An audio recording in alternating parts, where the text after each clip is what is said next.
And we are live. Another week, alive, still for now. And once again, with my good friend Larry Johnson from Sonar 21, former CIA analyst and true son of the new American Revolution. Larry, how are you doing, man? I am well. Good That's evening, great. good day. Hello. Good night for those who are far. Thank you very much, man, to come back once again. And damn it, Larry, every week I try to get slightly more positive. Last week I was saying, well, I don't hear that much talk about nuclear exchanges anymore. And then Brandon wakes up. I think he's watching the channel. He wakes up and say, oh, I'm not being belligerent enough, and gives attacks to Ukraine. What do you think about Well, look, that? they've had attackums for a year. Okay, so getting attackums is not new. What is new is their promise to strike inside of Russia, as opposed to using attackums against targets inside Ukraine. That's the big difference. And they overnight, within 24 hours of Biden saying that they had the green light, which, this was all staged, because the fact that they had them in place ready to go immediately tells you that this was pre-planned with the military, because U.S. Military personnel basically have to program those missiles. Those are not fired by Ukrainians on their own. Then they fired into Bryansk, and the Russians shot 5 of 6 down. I think one got through and it didn't kill anybody. So, the United States is going to waste some scarce missiles on Ukraine. That's not, as they've conceded. The U.S. authorities have conceded. It's not going to change a damn thing with respect to the conflict, other than if it does hit targets inside Russia and kills Russian civilians and leaves them with what they consider a critical threat, then in that circumstance, Russia could use a nuke against them. Russia's not playing. And the West is convinced itself that Russia's a bunch of weaklings and just a bunch of tough talkers with no intention whatsoever of following through on threats. This is a ignorant teenager playing chicken. Yeah, one thing that I thought was interesting, and you mentioned yesterday on the Judge, I had posted a Sunday that on Twitter, is that, well, first of all, the range is in kilometers is 300 kilometers, so about 190 miles, right? Yeah, so which that's halfway to Moscow. Yeah, exactly.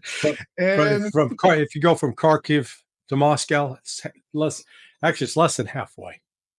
Yeah, and the second thing that called my attention was, and today, from what I read, that was on Putin new decree that it includes Belarus on its umbrella of defense. So that kind of means, and I draw the map, it kind of means that now Russia needs about 300 kilometers at least of a buffer zone inside Ukraine, also from Belarus. And that goes almost all the way from Belarus to Odessa. that leaves Ukraine with like a couple of square meters of land. Actually, the distance from Belarus to Odessa is, it's probably 3 times that. It's more like 900 kilometers. Oh, really? Yeah, I think so. Because it's, Belarus sits on the very northern part of Ukraine, and Odessa is the very southern part. Yeah. But so let's go over Putin. They finally issued the new doctrine. There are 6 points to the doctrine. Number 1, the Russians stipulate that a critical threat to the sovereignty of the Russian Federation, even with non-nuclear weapons, will be the basis for a nuclear response. So that means what constitutes a critical threat?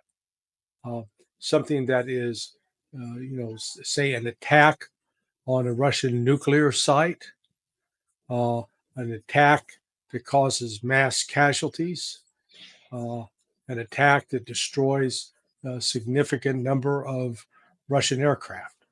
Something that constitutes a critical threat. And even if that's done with conventional attackams, with not nuclear warheads, Russia would be able to, says it would respond with nukes. And then the second point, Russia reserves the right to use nuclear weapons in the event of aggression against Belarus. Exactly what you said. So they're going to come to the defense of Belarus, not just with conventional force, but with nuclear force if necessary. The third point, the Russian Federation may consider the issue of using nuclear weapons after reliable data on a massive launch of missiles and or drones. In other words, if they see, say, 100 drones have been launched towards Russia, they can't tell whether they're carrying nukes or not. They're going to reserve the right at that point to launch a counterstrike with nukes.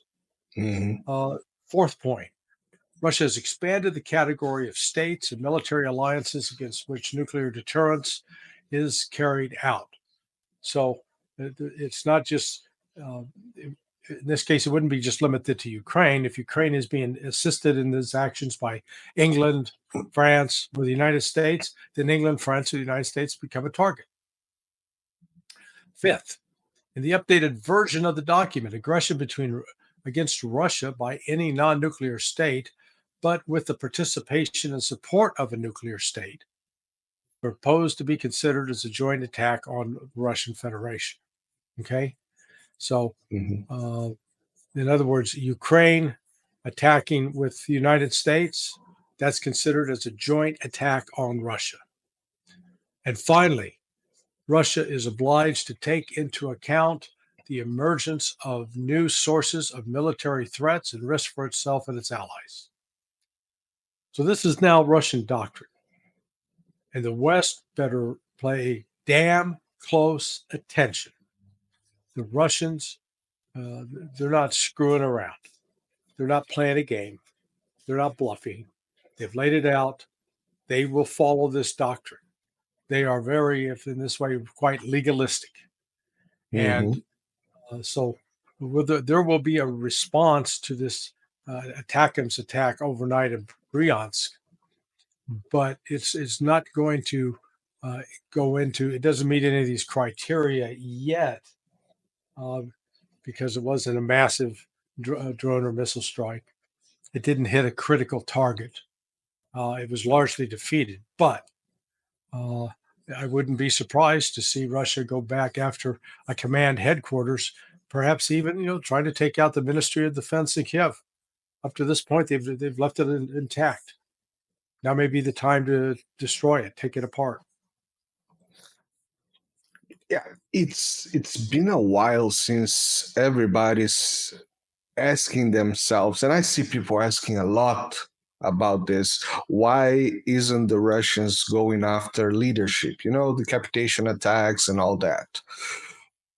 I myself, I think that so far it was those people were being useful by their stupid decisions.